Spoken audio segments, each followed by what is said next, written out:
Hello everyone, welcome to smart एजुन। आज की इस वीडियो में मैं बात करने वाली हूँ FSSAI रिक्रूटमेंट 2021 के बारे में। तो यहाँ पे food safety and standard authority of India की तरफ से वेरियस पोस्ट के लिए वैकेंसी निकाली गई, जिसमें आपका टॉपिक वाइज सिलेबस क्या रहेगा, एग्जाम पैटर्न यहाँ पे क्या रखा गया है, सिलेक्शन प्रोसेस क्या है, सैलरी आपको किस पोस्ट पे कितनी दी जाएगी, एज लिमिट क्या है, एलिजिबिलिटी क्या रखी गई है, कौन कौन से कैंडिडेट यहाँ पे एलिजिबल होंगे, ये सारी जानकारी मैं आपको इस वीडियो में बताऊंगी। तो वीडियो को पूरा देखिएगा। यहाँ पे जो टोटल वैकेंसी निकाली गई है वो 254 निकाली गई है और इसका एग्जाम डेट क्या होगा वो भी मैं आपको इस वीडियो में बताऊंगी। तो चलिए आज की वीडियो शुरू करते हैं। वीडियो को शुरू करने से पहले जो लोग भी चैनल पे पहली बार आए हैं, चैनल को सब्सक्राइब करके बेल आइकन कॉल पे से कर लीजिएगा। तो ये है इसकी ऑफिशियल नोटिफिकेशन। यहाँ पे आप देख सकते हो सबसे पहले आपको ये बताया गया है कि कौन कौन सी पोस्ट निकाली गई है। तो यहाँ पे मैं आपको ये बता देती हूँ कि कौन कौन सी पोस्ट निकाली गई है। पहले तो प्रिंसिपल मैनेजर की पोस्ट है, जिसमें लेवल 13 के अकॉर्डिंग आपको सैलरी दी जाएगी। अगर एज लिमिट की बात करें तो यहाँ पे मैक्सिमम एज 50 साल रखी गई है। उसके बाद यहाँ पे बात करें नेक्स्ट पोस्ट की, तो वो है असिस्टेंट डायरेक्टर की। उसके बाद है असिस्टेंट डायरेक्टर टेक्निकल की पोस्ट, डिप्टी मैनेजर की पोस्ट है यहाँ पे। उसके बाद फूड एनालिस्ट की वैकेंसी है, टेक्निकल ऑफिसर की वैकेंसी है, सेंट्रल फूड सेफ्टी ऑफिसर की वैकेंसी है, असिस्टेंट मैनेजर आईटी की वैकेंसी है, असिस्टेंट मैनेजर की भी वैकेंसी निकाली गई है, असिस्टेंट की भी वैकेंसी है, हिंदी ट्रांसलेटर की वैकेंसी है, पर्सनल असिस्टेंट की वैकेंसी है, आईटी असिस्टेंट की है और जूनियर असिस्टेंट ग्रेड 1 की वैकेंसी है। तो ये आपकी पोस्ट नेम रहेंगी। अगर बात करें यहाँ पे इसकी वैकेंसी डिटेल की, तो यहाँ पे आप देख सकते हो कौन सी पोस्ट के लिए कितनी कितनी वैकेंसीज है वो आपको मेंशन की गई है। कैटेगरी वाइज भी वैकेंसी जो है वो मेंशन की गई है। जैसे कि फूड एनालिस्ट के लिए आप देख सकते हो लेवल 10 के अकॉर्डिंग आपको सैलरी दी जाएगी। मैक्सिमम एज लिमिट यहाँ पे 35 साल रखी गई है। इसमें टोटल 4 वैकेंसी है। टेक्निकल ऑफिसर के लिए लेवल 7 के अकॉर्डिंग आपको सैलरी दी जाएगी। मैक्सिमम एज लिमिट यहाँ पे आपकी 30 साल रहेगी। 125 वैकेंसी इसमें निकाली गई है। इसमें कैटेगरी वाइज वैकेंसी आप चेक कर सकते हो। सेंट्रल फूड सेफ्टी ऑफिसर की वैकेंसी, इसमें लेवल 7 के अकॉर्डिंग सैलरी मिलेगी आपको। मैक्सिमम एज लिमिट 30 साल है। टोटल 37 पोस्ट है इसमें। उसके बाद assistant manager IT assistant manager के लिए यहाँ पे आपको लेवल 7 के अकॉर्डिंग ही सैलरी दी जाएगी। मैक्सिमम एज लिमिट भी 30 साल रखी गई है। वैकेंसी यहाँ पे आप देख सकते हो असिस्टेंट मैनेजर आईटी के लिए 4 वैकेंसी है और असिस्टेंट मैनेजर के लिए 2-2 वैकेंसी है। जर्नलिज्म के लिए अलग है और सोशल वर्क के लिए अलग अलग 2-2 वैकेंसी निकाली गई है। उसका असिस्टेंट के लिए यहाँ पे लेवल 6 के अकॉर्डिंग आपको सैलरी दी जाएगी। मैक्सिमम एज लिमिट यहाँ पे भी 30 साल है और टोटल इसमें 33 वैकेंसी निकाली गई है। हिंदी ट्रांसलेटर के लिए सैलरी आपको लेवल 6 के अकॉर्डिंग दी जाएगी और मैक्सिमम एज लिमिट 30 साल है यहाँ पे और इसमें 1 वैकेंसी है। पर्सनल असिस्टेंट के लिए लेवल 6 के अकॉर्डिंग सैलरी मिलेगी। मैक्सिमम एज लिमिट 30 साल है। टोटल इसमें 19 वैकेंसी निकाली गई है। आईटी असिस्टेंट के लिए लेवल 6 के अकॉर्डिंग आपको सैलरी मिलेगी। 30 साल मैक्सिमम एज लिमिट है और 3 वैकेंसी इसके लिए निकाली गई है। जूनियर असिस्टेंट ग्रेड 1 के लिए लेवल 4 के अकॉर्डिंग आपको सैलरी दी जाएगी। मैक्सिमम एज लिमिट यहाँ पे 25 साल है और 3 वैकेंसी इसमें निकाली गई है। टोटल यहाँ पे 233 वैकेंसी है और बाकी की वैकेंसी दूसरी नोटिफिकेशन में दी गई है, तो उसके बारे में हम लोग बाद में बात करेंगे। पहले यहाँ पे हम लोग इसके बारे में बात कर लेते हैं कि इसमें क्वालिफिकेशन क्या है, सिलेक्शन प्रोसेस क्या है। तो यहाँ पे अगर आप रिजर्व कैटेगरी से आते हो तो आपको एज में रिलैक्सेशन भी मिल जाएगा, आप यहाँ पे चेक कर लेना। अगर बात करें यहाँ पे इसके सिलेक्शन प्रोसेस की, तो यहाँ पे आप देख सकते हो पोस्ट वाइज आपको बताया गया है। जैसे कि फूड एनालिस्ट के लिए आपका रिटन टेस्ट होगा प्लस आपका यहाँ पे इंटरव्यू होगा। आपका जो रिटन टेस्ट होगा उसका 85% वेटेज रहेगा आपके जो सिलेक्शन मेरिट बनेगी उसमें, और जो इंटरव्यू होगा उसमें 15% का वेटेज रहेगा। उसका टेक्निकल ऑफिसर के लिए आपका CBT स्टेज 1 होगा और CBT स्टेज 2 होगा। स्टेज 1 का 50% रहेगा और स्टेज 2 का भी 50% वेटेज रहेगा। उसके बाद यहाँ पे central food safety officer, assistant manager IT के लिए, असिस्टेंट मैनेजर के लिए, इन सभी पोस्ट के लिए आपका CBT स्टेज 1 और स्टेज 2 होने वाला है। तो ये आप यहाँ पे देख सकते हो। उसके बाद हिंदी ट्रांसलेटर के लिए आपका सिर्फ एक ही एग्जाम होगा, CBT एग्जाम, ठीक है, सिर्फ एक एग्जाम इसके लिए होगा। असिस्टेंट के लिए भी सिर्फ एक ही एग्जाम होगा, CBT।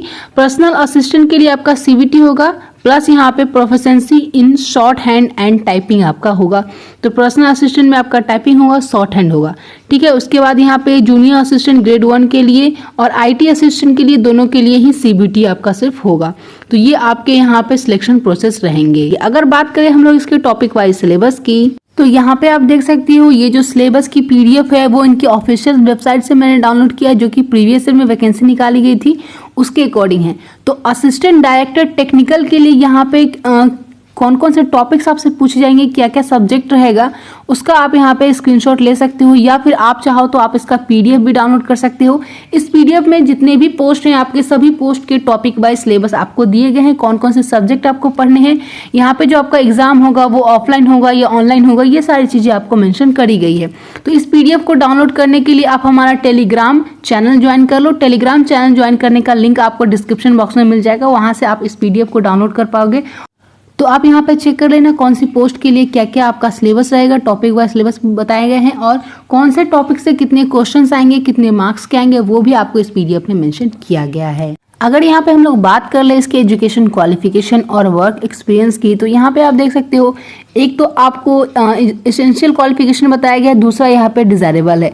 अगर आपके पास डिजायरेबल क्वालिफिकेशन है तो आपको ज़्यादा प्रेफरेंस मिलेगा, नहीं है फिर भी आप इसमें आवेदन कर सकते हैं, लेकिन आपके पास एसेंशियल क्वालिफिकेशन होना चाहिए। तो एसेंशियल क्वालिफिकेशन में आपसे मास्टर डिग्री मांगा गया है इन केमिस्ट्री या फिर बायोकेमिस्ट्री या फिर माइक्रोबायोलॉजी में या फिर डेयरी केमिस्ट्री में या फिर फूड टेक्नोलॉजी में। इसके अलावा और भी यहाँ पे आपको ब्रांचेस मेंशन किए गए हैं, इनमें से किसी भी एक ब्रांच में आपके पास मास्टर डिग्री होना चाहिए, साथ ही आपके पास 3 ईयर का एक्सपीरियंस होना चाहिए इन एनालिसिस ऑफ फूड में, और साथ ही में आपने क्वालिफाइड होना चाहिए for appointment as a food analyst, तो आप इसमें अप्लाई कर सकते हैं। उसके बाद यहाँ पे टेक्निकल ऑफिसर की वैकेंसी है, इसमें भी आपसे मास्टर डिग्री मांगा गया है इन केमिस्ट्री या फिर बायोकेमिस्ट्री या फिर फूड टेक्नोलॉजी में या फिर फूड साइंस एंड टेक्नोलॉजी में। इसके अलावा और भी कई ब्रांचेस आपको मेंशन किए गए, इनमें से किसी भी एक ब्रांच में आपने मास्टर डिग्री किया हुआ है तो आप इसमें अप्लाई कर सकते हैं। यहाँ पे आपसे एक्सपीरियंस नहीं मांगा गया है। आपके पास पीजी डिप्लोमा है एटलीस्ट 1 ईयर ड्यूरेशन का, तो भी आप इसमें अप्लाई कर सकते हो, या फिर आपके पास बीटेक है फूड टेक्नोलॉजी में या फिर डेयरी टेक्नोलॉजी में या फिर बायोटेक्नोलॉजी में, तो भी आप इसके लिए अप्लाई कर सकते हैं। डिजायरेबल आपके पास नहीं भी है तो भी आप यहाँ पे अप्लाई कर पाएंगे। उसके बाद सेंट्रल फूड सेफ्टी ऑफिसर की वैकेंसी है, जिसमें आपसे डिग्री मांगा गया है इन फूड टेक्नोलॉजी, या फिर आपके पास यहाँ पे इसके इक्विवेलेंट कोई भी डिग्री है तो आप इसमें अप्लाई कर सकते हो, या फिर आपके पास मास्टर डिग्री भी है केमिस्ट्री में तो भी आप इसमें अप्लाई कर सकते हैं। उसका असिस्टेंट की वैकेंसी है, जिसमें आपसे बैचलर डिग्री मांगा गया है, किसी भी स्ट्रीम में आपने बैचलर डिग्री किया हुआ है आप इसमें अप्लाई कर सकते हैं असिस्टेंट की पोस्ट के लिए।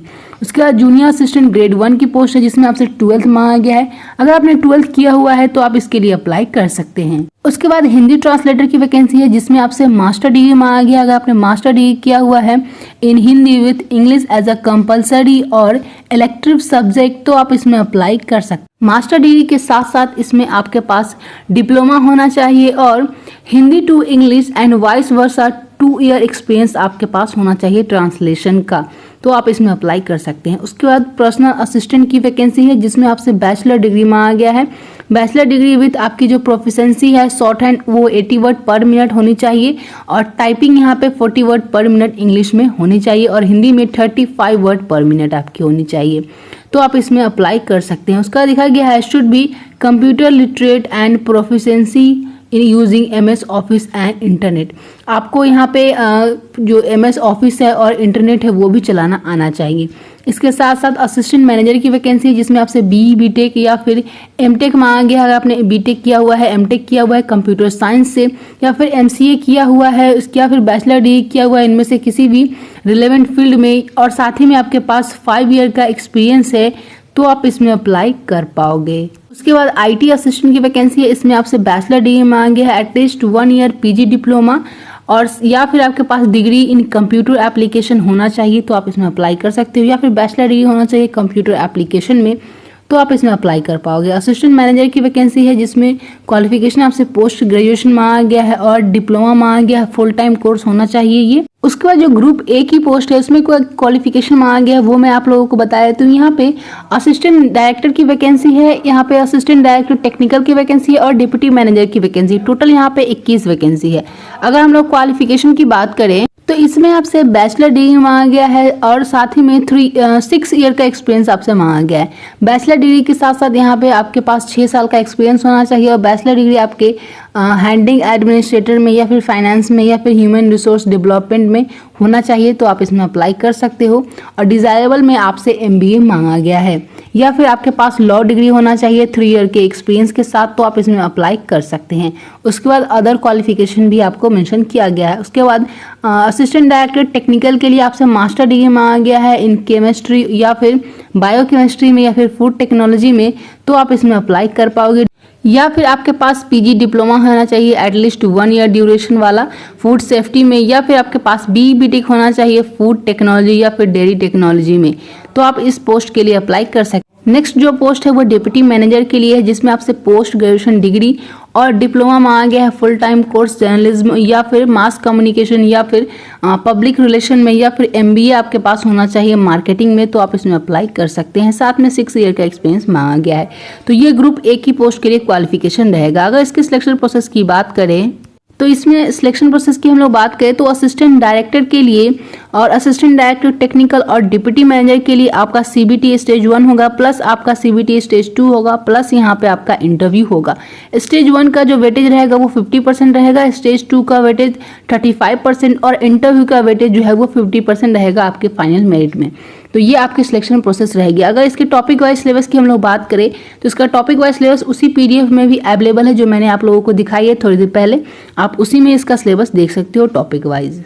अगर यहाँ पे इसके इंपॉर्टेंट डेट्स की बात करें कब से कब तक आप फॉर्म फिल कर पाओगे, तो इसका फॉर्म फिलअप जो है वो 8 अक्टूबर 2021 से स्टार्ट हो जाएगा और इसमें अप्लाई करने का जो लास्ट डेट है वो 7 नवंबर 2021 रखा गया है। इसका जो क्वालिफिकेशन का कट ऑफ डेट है वो भी 7 नवंबर 2021 है, यानी कि जो आपकी क्वालिफिकेशन है, आपकी एक्सपीरियंस है वो 7 नवंबर 2021 तक कंप्लीट हो जानी चाहिए। अगर बात करें आपके टेंटेटिव एग्जाम डेट और एडमिट कार्ड डेट की, तो यहाँ पे जो इसकी वैकेंसी की अप्लाई करने का जो लास्ट डेट है उस दिन आपका एग्जाम डेट जारी किया जाएगा, यहाँ पे लिखा गया है, यानी कि 7 नवंबर 2021 को आपका एग्जाम डेट जारी किया जाएगा इनकी ऑफिशियल वेबसाइट पे। अगर बात करें इसकी एप्लीकेशन फ़ी की, तो जनरल एंड OBC कैंडिडेट को एप्लीकेशन फ़ी टोटल 1500 रुपये देनी है। SC ST EWS और वुमेन कैंडिडेट को और एक्स सर्विसमैन और PWD कैंडिडेट को टोटल 500 रुपये एप्लीकेशन फ़ी देनी है। ये आपका इंटीमेशन चार्ज है, एप्लीकेशन फ़ी तो यहाँ पे कोई भी नहीं है, लेकिन इंटीमेशन चार्ज यहाँ पे 500 रुपये रखी गई है। तो ये आपकी एप्लीकेशन फ़ी रहेगी। अप्लाई आपको इनकी ऑफिशियल वेबसाइट पे जाके करना है। ये इनकी ऑफिशियल वेबसाइट है। इस वेबसाइट पे जाके आपको सिर्फ और सिर्फ ऑनलाइन ही आवेदन करना है, अदर मोड से फॉर्म फिलअप यहाँ पे नहीं लिए जाएंगे। तो ये थी आज की कंप्लीट वीडियो। आई होप कि आप लोगों को ये वीडियो हेल्पफुल लगी होगी। इस PDF को डाउनलोड करने के लिए आप लोग हमारा टेलीग्राम ग्रुप जरूर से ज्वाइन कर लेना, वहाँ पर मैंने इस PDF को शेयर कर दिया है। टेलीग्राम ग्रुप ज्वाइन करने का लिंक आप लोगों को डिस्क्रिप्शन बॉक्स में मिल जाएगा। अगर आपको ये वीडियो हेल्पफुल लगी है तो इस वीडियो को एक लाइक जरूर से कीजिएगा, और अभी तक आपने हमारे चैनल को सब्सक्राइब नहीं किया है तो सब्सक्राइब करके बेल आइकन को ऑल पर सेलेक्ट कर लीजिएगा। जितना हो सके इस वीडियो को शेयर कीजिएगा अपने फ्रेंड्स के साथ। तो मिलती हूँ मैं नेक्स्ट वीडियो में। Bye bye.